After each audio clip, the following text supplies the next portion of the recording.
Boa tarde a todos. Estamos, então, transmitindo mais uma live aqui no canal Manzato Advocacia.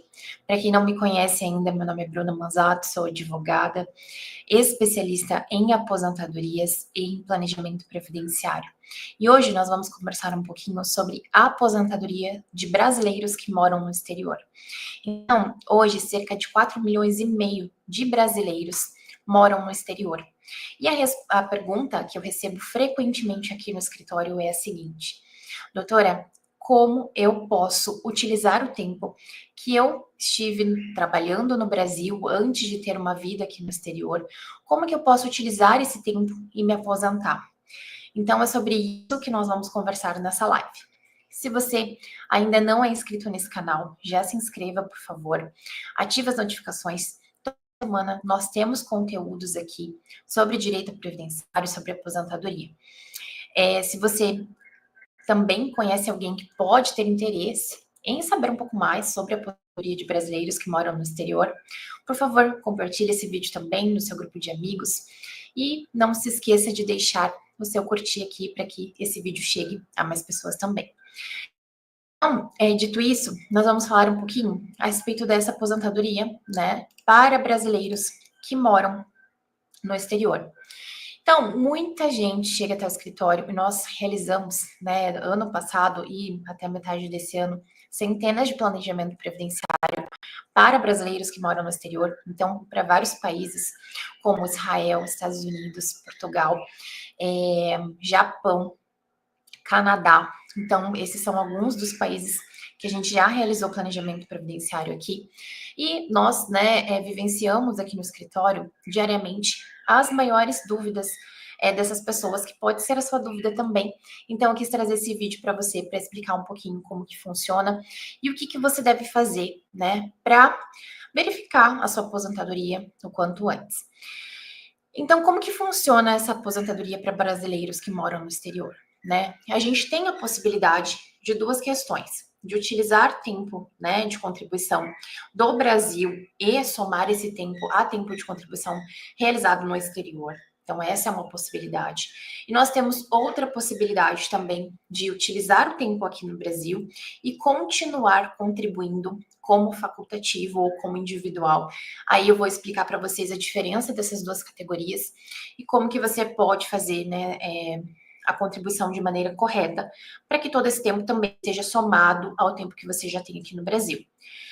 Mas já respondendo a principal dúvida ali, né, que esses clientes me trazem: posso utilizar o tempo que no Brasil?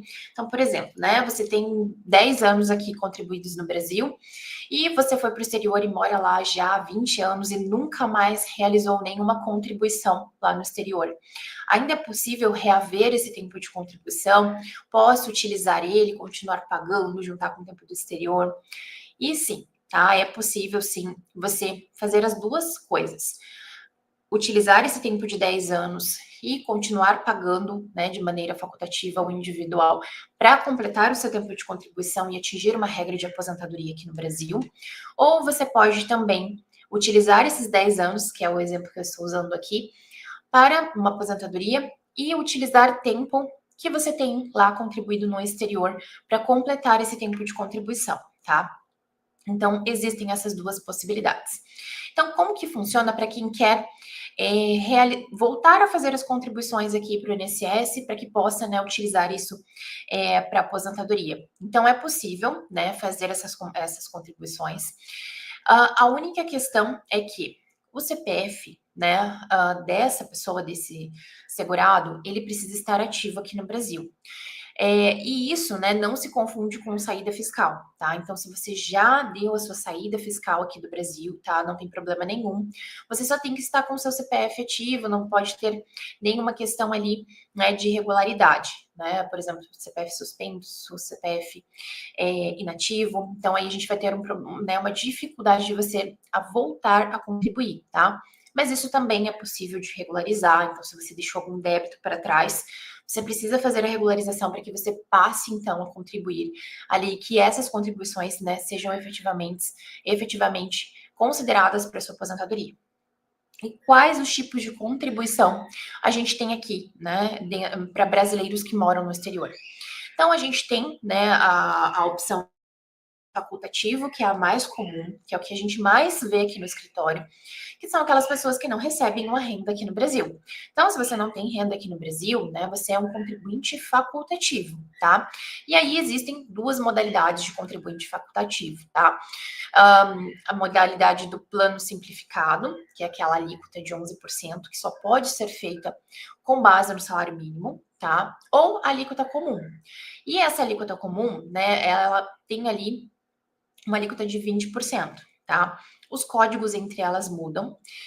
Eu vou deixar um artigo do meu blog que está bem completo lá, com todos os códigos de contribuição, todas as maneiras de você realizar ali as contribuições mais detalhadamente, tá? Então, vou deixar o link aqui e você pode clicar lá e ser direcionado para esse meu artigo lá dentro do meu blog, tá? E assim você consegue visualizar melhor ali essa questão de contribuição.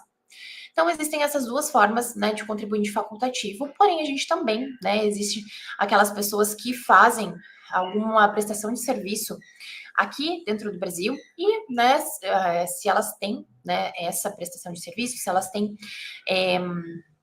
essa renda, né, mensal ali nos seus proventos, ela é obrigada a contribuir como contribuinte individual, tá? Então, existem essas duas modalidades.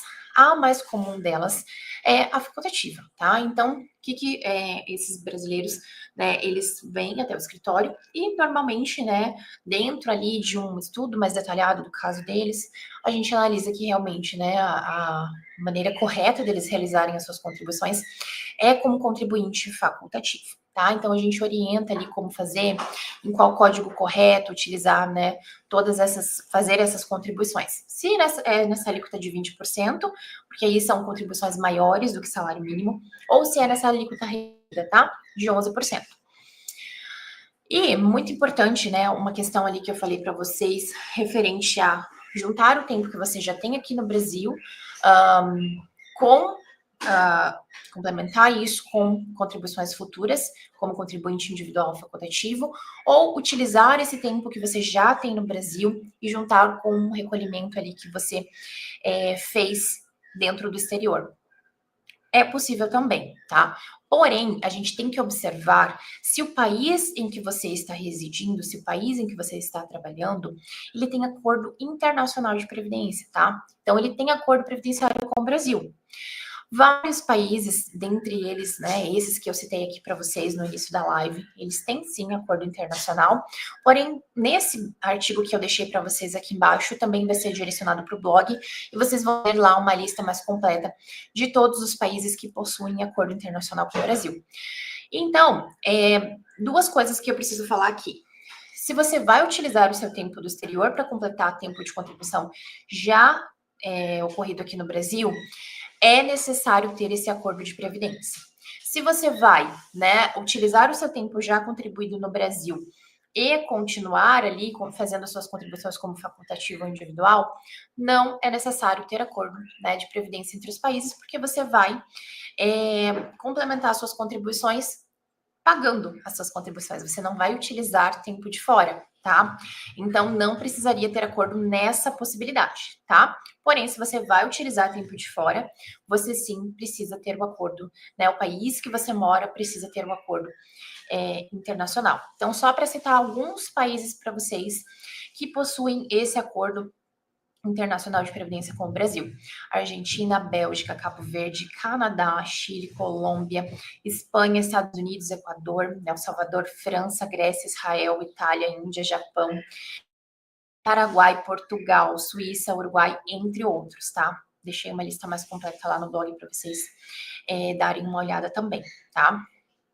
Então, né, o que vocês precisam saber, né, se você for, como eu disse aqui, se você for contribuir utilizando o tempo do exterior, precisa verificar se o seu país, né, de origem, se o seu país que você está morando tem acordo internacional, e se você não for contribuir, né, não for utilizar tempo, for realizar as suas contribuições, é necessário, né, você se atentar a algumas questões ali, tá? Então, como eu disse, ter CPF válido, fazer o cadastro lá no site do meu INSS, gerar a sua guia de pagamento, e aí você vai ter que verificar qual que é o código correto para sua categoria, tá? Se é dentro do plano simplificado, 1406, ou se é dentro, né, do plano comum 1473, tá? Então é necessário verificar isso aqui. Escolher o salário base e pagar a mensalidade até o dia 15 de cada mês. E aí você pode me perguntar, doutora, mas como que eu vou reescolher, né? Qual será a contribuição que eu vou pagar dentro do meu carnê, né? E aí, claro, né, é necessário para a gente verificar com mais profundidade se essa contribuição, né, for maior, principalmente. Se você for contribuir com base no salário mínimo e você já tem, né, um histórico de salário mínimo de contribuição, provavelmente você vai ter uma aposentadoria ali com base no salário mínimo, tá? Mas se você quer aumentar a sua aposentadoria, né, se aposentar da melhor forma possível aqui no Brasil, é necessário que se faça um planejamento e uma análise mais detalhada para a gente apurar qual será o valor ideal para você realizar essas contribuições. Porque às vezes, né, em muitos casos a gente vê que a pessoa começou a contribuir, né, voltou a contribuir lá com base no teto da Previdência e esse não era o cenário mais vantajoso para ele. E ele acabou, né, jogando dinheiro fora, fazendo uma contribuição que não seria muito vantajosa. Se ele contribuísse um pouco menos, teria o mesmo resultado, né, e não teria esse desperdício ali de contribuição previdenciária, tá? Então, é muito importante realizar essa análise antes, principalmente se você quer aumentar as suas contribuições e ter uma aposentadoria melhor do que o salário mínimo, tá? Quando você, claro, se condiciona ali a realizar contribuições dentro do salário mínimo, também é importante. Por quê? Porque brasileiros que moram no exterior muitas vezes não sabem o tempo correto de contribuição que eles têm. E aí a gente faz essa apuração correta para verificar quanto tempo ainda falta para completar uma regra de aposentadoria. Muitas vezes eu tenho atendido pessoas de outros países que são jovens, mas tiveram bastante tempo de contribuição aqui no Brasil. E para elas, o que seria interessante seria contribuir espaçadamente.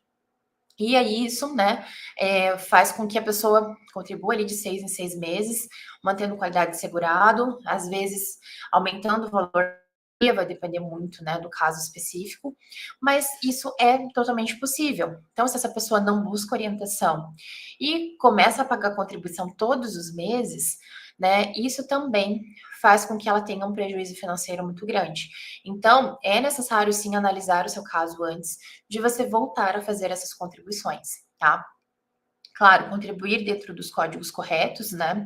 Então, como eu falei para vocês, 1406, né? É o código de contribuinte facultativo normal, que tem aquela alíquota de contribuição de 20%, e normalmente a gente faz esse código quando é acima do salário mínimo, né? E para aposentadorias que exigem ali regras de tempo de contribuição e regras transitórias, tá?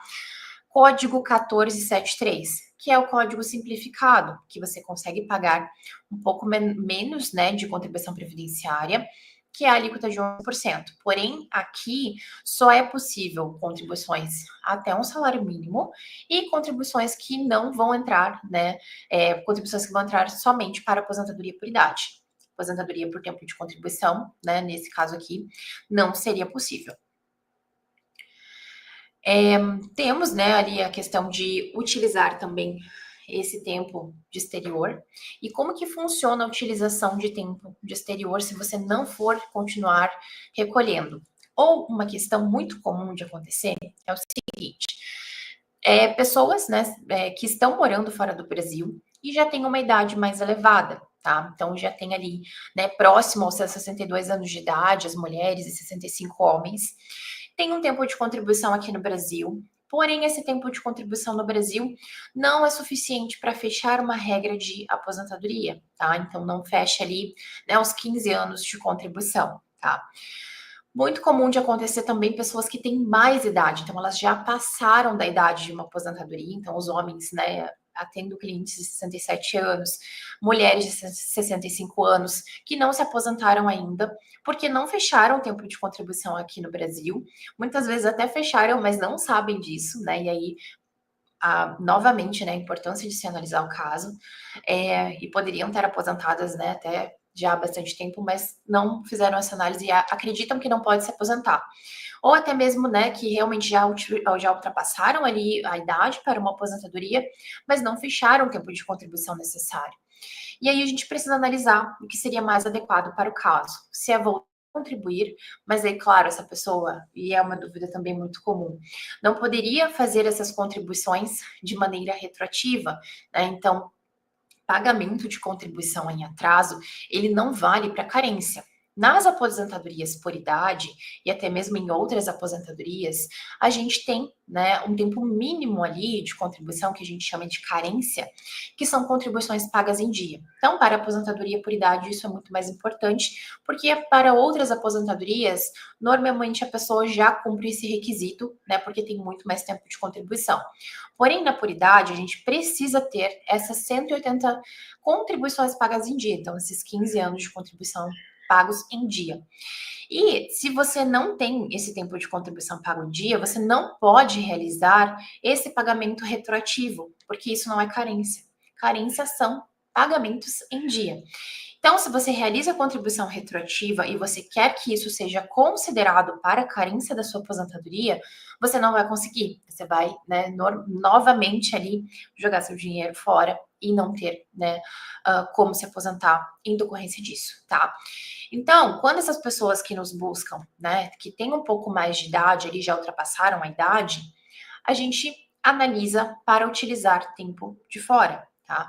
E esse tempo de fora a gente utiliza somente para completar o tempo de contribuição que falta aqui no Brasil.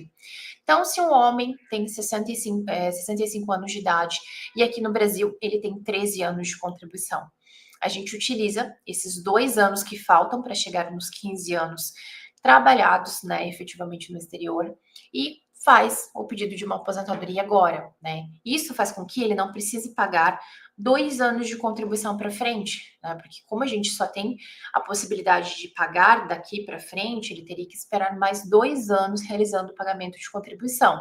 Se ele utilizar esses 2 anos de fora, né, trazendo esse tempo do exterior, e claro, aqui, né, deixando claro que aqui sim é necessário ter acordo internacional, a gente conseguiria uma aposentadoria, né, agora, né, só que a gente também tem um problema nisso, quanto aos valores, porque a gente só traz tempo de contribuição, a gente não traz os valores que essa pessoa contribui lá fora, tá?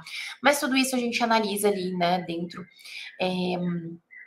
do planejamento previdenciário, né, para que a gente possa analisar o que é melhor, porque cada caso é um caso, né? Então, em alguns casos, como a gente tem essa questão de trazer somente o tempo e não trazer os valores, né, para quem ainda falta completar a idade, nunca, né, não posso dizer nunca, mas quase nunca é interessante utilizar tempo do exterior. Para quem já completou a idade e ainda falta tempo de contribuição, muitas vezes é interessante a gente utilizar esse tempo do exterior para uma aposentadoria, tá? Documentos necessários para solicitar aposentadoria no Brasil morando, né, no exterior. Então a gente tem, né, documentos pessoais e muitos brasileiros já nem têm mais esses documentos pessoais, mas a gente pode também utilizar ali RG, CPF ou passaporte, tá? Comprovantes de pagamento de guias de GPS, então muitas vezes a gente precisa desses pagamentos, porque às vezes o INSS não identifica, tá? Alguns pagamentos ali, então eu sempre falo que é importante a gente guardar essas guias de pagamento. E se você também contribuiu há muito tempo, né, seria interessante juntar toda essa documentação para que a gente conseguisse, né, verificar esse tempo. Documento de contribuição, né, que você teve lá no exterior, e a gente também consegue, né, solicitar direto aqui do INSS para o órgão competente lá no exterior para a gente comprovar esse tempo de exterior, tá? Se você tem tempo rural, você também pode utilizar nessa aposentadoria, tá? Então, pode acumular ali utilização de tempo rural, tempo trabalhado no Brasil, tempo no exterior, e a gente consegue juntar tudo, né, para chegar ali na melhor aposentadoria possível, né, analisando tudo isso, tá? E como, né, que isso deve ser feito, né? Deve, como eu falei para vocês durante o vídeo, né, a gente analisar ali qual que é a situação, né, de cada pessoa e analisar qual que vai ser a melhor estratégia. Se vai ser utilizar tempo de fora, não, voltar a contribuir, tudo isso depende muito do tempo de contribuição, da idade, quanto eu vou voltar, né, quanto que você vai voltar a fazer, com qual valor você vai voltar a fazer o recolhimento das contribuições previdenciárias? Isso também depende de estratégia, como eu falei, né, durante o vídeo. Vai depender do seu histórico de contribuição aqui no Brasil, vai depender do valor que você se dispõe, né, a realizar o pagamento de contribuição previdenciária, com qual valor você deseja se aposentar. Então, tudo isso, né, requer uma análise muito mais detalhada do caso, tá? Então, sobre, né, pagamento de contribuição, né, sobre aposentadoria no exterior, é isso que eu gostaria de falar com vocês, né, durante essa live, né, que nós conversamos um pouquinho. Não deixem de ver esse artigo que eu deixei aqui para vocês, que tem todos os códigos lá. Às vezes, né, no vídeo a gente ouve, mas a gente queria, né, deixar anotado. Então, é interessante que vocês vejam esse artigo. Também a lista completa, tá, de todos os países ali que tem acordo internacional com o Brasil. E se vocês tiverem, né, alguma dúvida, alguma questão e gostariam de falar com o nosso time, eu vou deixar o contato aqui também na descrição desse vídeo para que vocês possam conversar, né, com o escritório e analisar a sua situação, verificar seu tempo de contribuição, verificar como você pode voltar a fazer os recolhimentos, qual seria a forma ideal para o seu caso, tá bom? Então, no vídeo de hoje é isso. Nós nos vemos, então, na semana que vem em mais um vídeo aqui no canal, tá bom? Muito obrigada e boa tarde para vocês. Tchau, tchau.